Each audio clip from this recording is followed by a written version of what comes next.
आज के वीडियो में हम साधना के बारे में बात करेंगे।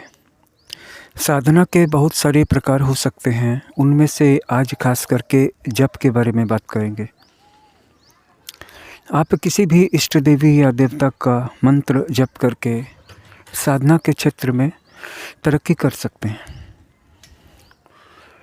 हर एक व्यक्ति एक निश्चित समय पर अगर जप करने के लिए बैठे और कुछ छोटी मोटी बातों का ध्यान रखे तो उसके जप में और भी ज़्यादा प्रभाव बढ़ सकता है।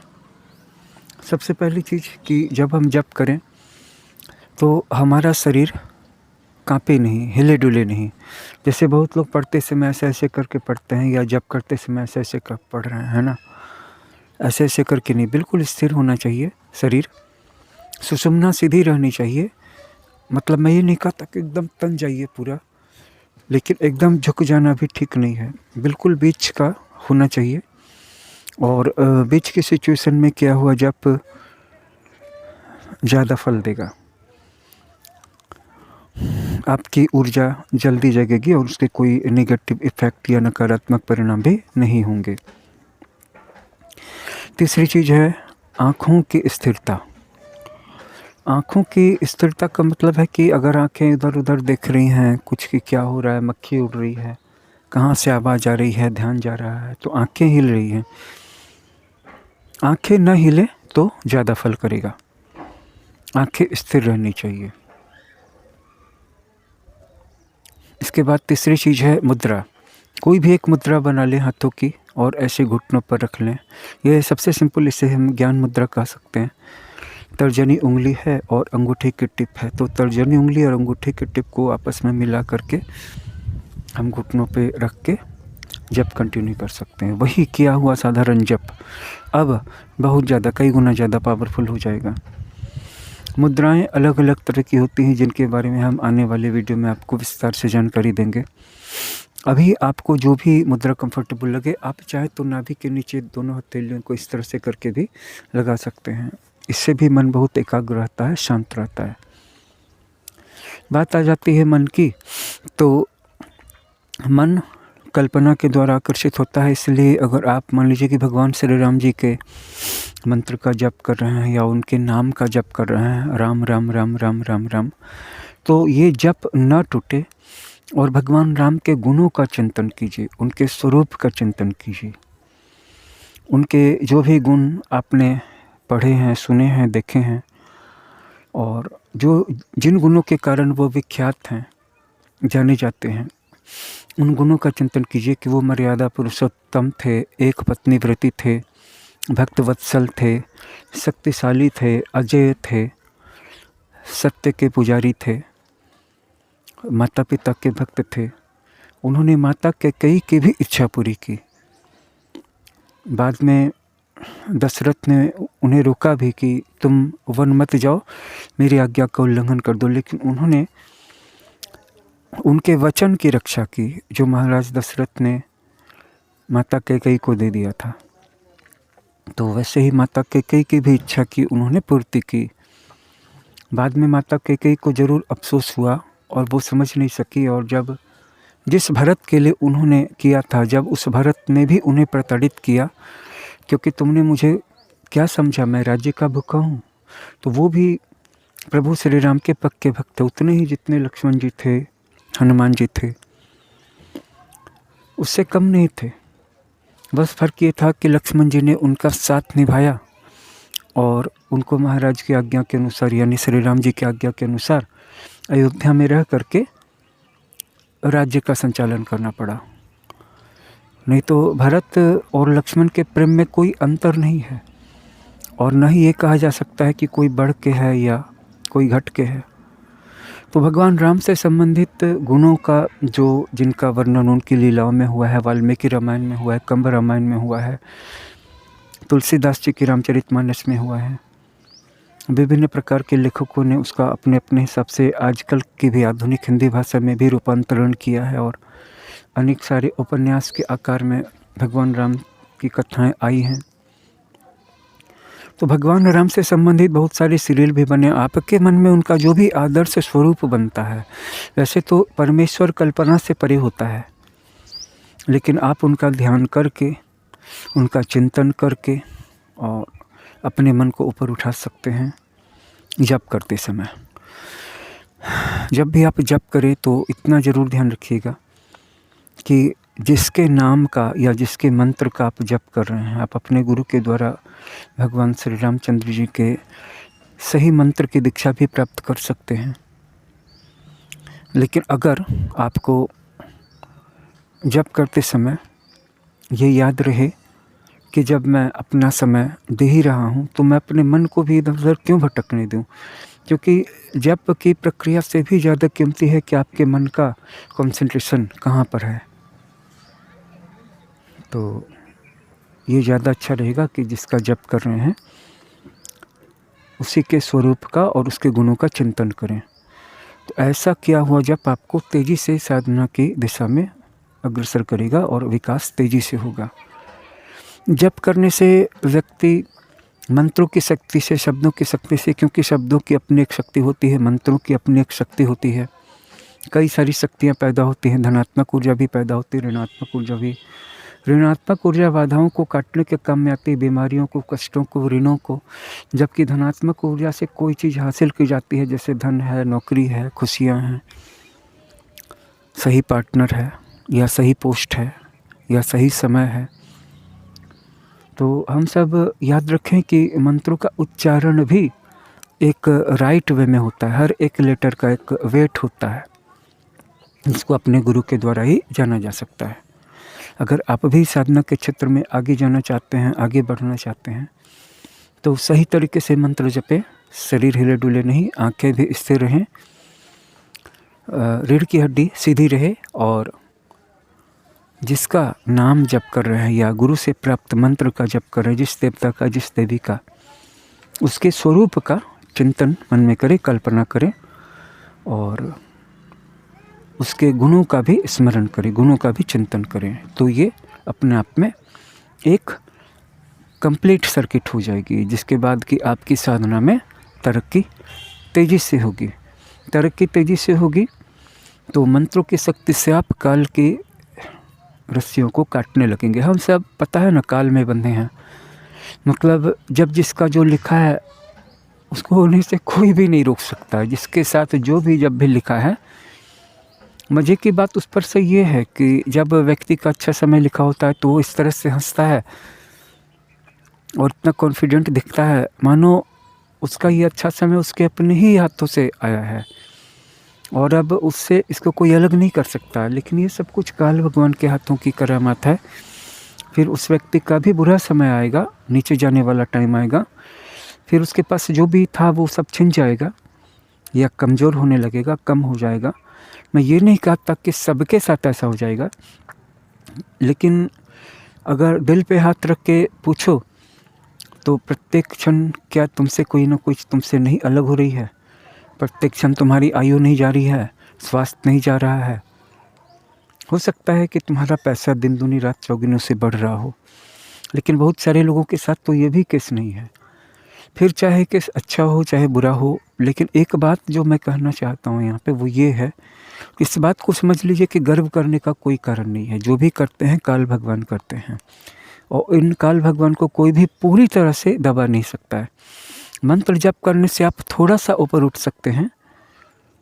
मतलब जैसे कि कोई मछली पानी में से जंप करती है तो कोई 1 इंच ऊपर उठ के, कोई 10 इंच ऊपर उठ के, कोई 20 इंच उठ के, कोई 3-4 फीट ऊपर उठ के, लेकिन फिर भी हमेशा के लिए कोई पानी से ऊपर उठ के नहीं बाहर आ सकता है, अगर ऊपर से कोई उसको उठाने वाला ना हो तो। मछली का उदाहरण यहाँ पे सिंबॉलिक दिया गया। आप सांप का भी उदाहरण ले सकते हैं, या फिर आप मेढक का भी उदाहरण ले सकते हैं, क्योंकि मेढक हवा में भी सांस लेता है और पानी के अंदर भी, जबकि मछलियाँ नहीं ले सकती। तो मेढक का ही उदाहरण ले लीजिए ना। तो जब तक कि कोई आपको ऊपर उठाने के लिए नहीं हो, आप पानी से हमेशा के लिए जंप करके बाहर नहीं आ सकते। थोड़ी देर के लिए आपकी छलांग ऊपर जा सकती है, क्योंकि ये माया ही इतनी शक्तिशाली नहीं है। इसके बारे में ये कहा गया है कि ये लोगों को इस संसार रूपी गड्ढे में, कीचड़ में बार बार सान करके, गांज करके, दबा करके कुचल कुचल करके वहीं पे रखती है। किसी को उस गड्ढे से मुक्त नहीं होने देना चाहती है, क्योंकि उसका पर्पस फिर रुक जाएगा ना।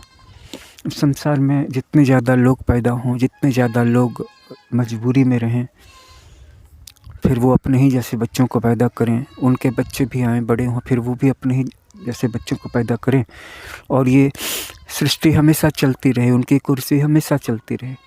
इसी में माया का फ़ायदा है ना। माया का मतलब ये बायोलॉजी और फिज़िक्स, इसको मिला दीजिए। फिज़िक्स में गुरुत्वाकर्षण है, प्लैनेट टू प्लैनेट का, प्लैनेट टू स्टार का रिलेशन है, म्यूचुअल फील्ड ऑफ ग्रेविटेशन है, लाइट है, गर्मी है, ठंडा है, सारी सीजन है। और बायोलॉजी है जिसमें कि सारे पेड़, सारे जीव जंतु निषेचन के द्वारा, परागण के द्वारा या संभोग के द्वारा जन्म लेते हैं। तो हम इस परिस्थिति में माया में बंधे हैं, और माया ये कभी नहीं चाहेगी कि आप इससे मुक्त होकर के बाहर आ जाइए। माया हमेशा ये चाहेगी कि आप इसी गड्ढे में लगातार फंसे रहिए। यही माया का उद्देश्य है, और इस उद्देश्य को विफल करने में कोई भी सक्षम नहीं है, क्योंकि माया और कोई नहीं है, भगवान की शक्ति है। वैसे उसके दो रूप कहे जाते हैं, एक है परा और एक है अपरा। यानी कि एक है विद्या वाली माया और एक है अविद्या वाली माया, एक है परा माया, एक है अपरा माया। तो ये जो अपरा माया है, ये अविद्या वाली माया है, ये सबको बंद करके रखी हुई है मैं और मेरा के जाल में, इच्छाओं और वासनाओं के जाल में, सुख और दुख के मोह में। अब जिसकी काम वासना भी मिट गई है, लेकिन वो भी सुख और दुख के मोह में है। अगर अपने सुख और दुख के मोह में नहीं है, तो अपने बच्चों, अपने बेटों, अपनी बेटियों, अपने पोतों नातियों के सुख दुख के मोह में है।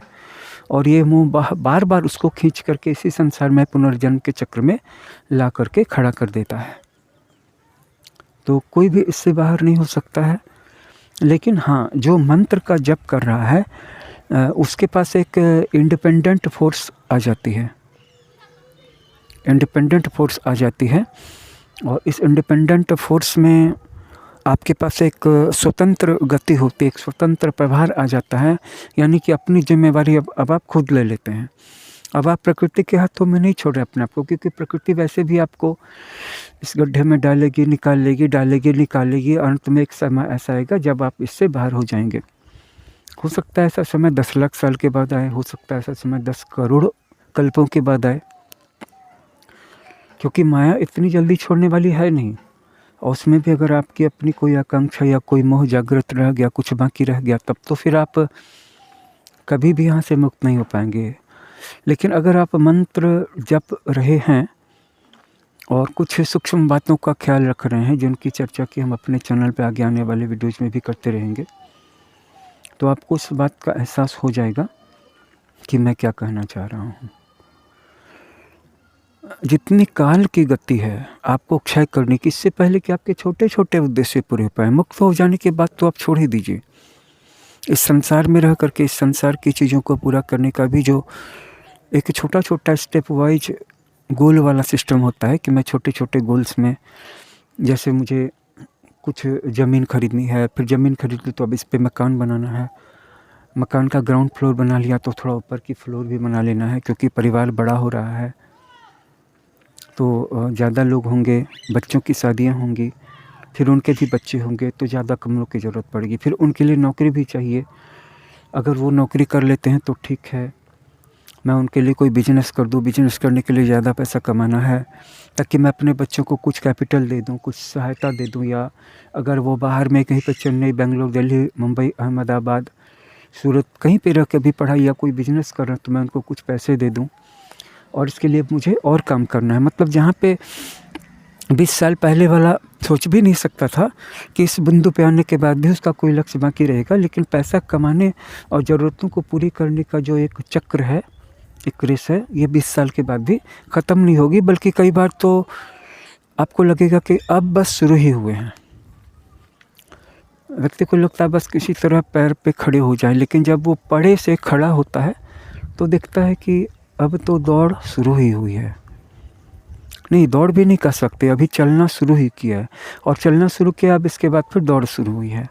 तो इस परिस्थिति में जिन कुछ सूक्ष्म बातों की मैंने बराबर पहले भी चर्चा की है, आज भी बता दूं, कि जिसका चरित्र उज्जवल नहीं होगा, जिसकी विचारधारा सात्विक नहीं होगी, जिसका हृदय निर्मल नहीं होगा, परा या अपरा प्रकृति उसकी मदद क्यों करेगी। पराई स्त्री को माता के समान समझो और किसी के धन को अपना धन मत समझो। ये सब बहुत बेसिक सी चीज़ें हैं जो कि आप हज़ारों नहीं लाखों बार सुन चुके होंगे और आप अभी अच्छी तरह से जान रहे होंगे। तो क्या मंत्र जप के द्वारा ध्यान में तरक्की की जा सकती है? अगर की जा सकती है तो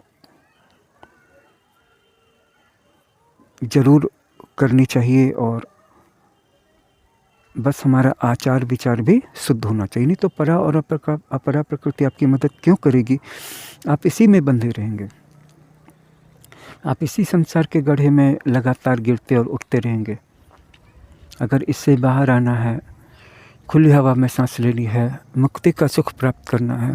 क्योंकि कई बार लोगों से भ्रम इसी बात का हो जाता है कि बड़े से बड़े लोग, अच्छे से अच्छे लोग इस बात को भूल जाते हैं कि उनका वास्तविक और आखिरी लक्ष्य तो मुक्ति प्राप्त करना ही था। और अगर आखिरी लक्ष्य प्राप्त करने की दिशा में पहला कदम भी शुरू हो गया है बढ़ना,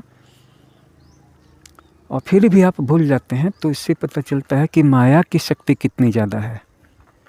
माया की शक्ति बहुत ज़्यादा है। इससे बड़े बड़े देवता ऋषि मुनि भी बाहर नहीं हो पाए हैं। आपको ऐसा लगता है कि माया इतनी आसानी से हमको, आपको, जो हम तुच्छ मनुष्य इस संसार में, जिनको अपने न जन्म के समय का पता है न मृत्यु के समय का पता है, क्यों जन्म लिए, इसके पहले कितनी बार जन्म लिए, कहाँ से आना हुआ, पिछले जन्मों के क्या लेसन्स थे, क्या सबक थे, इस जन्म का ही क्या मकसद है, कुछ भी जिसको पता नहीं है, हम ऐसे तुच्छ मनुष्यों को माया इतनी आसानी से छोड़ देगी। हाँ, लेकिन मंत्र साधना करने से आप इस काल की जो एक तरंगे हैं या धारा है, इसको काटते हैं और आप अपनी एक नई धारा निर्मित करते हैं जो प्रायः काल के अगेंस्ट में होती है। काल के साथ साथ चलने का मतलब है कि ये आपको डुबा देगा। अंत में एक न एक दिन मारेगा जरूर तमाचा। हाथ उठा रखा है, चुटिया पकड़ रखी है, आज मारे कल मारे, लेकिन मारेगा जरूर, छोड़ेगा नहीं। हाथ उठा रखा है, बस अभी मार दे या कुछ समय के बाद मारेगा। आप विकास करें, यही मेरी आपसे प्रार्थना है। धन्यवाद।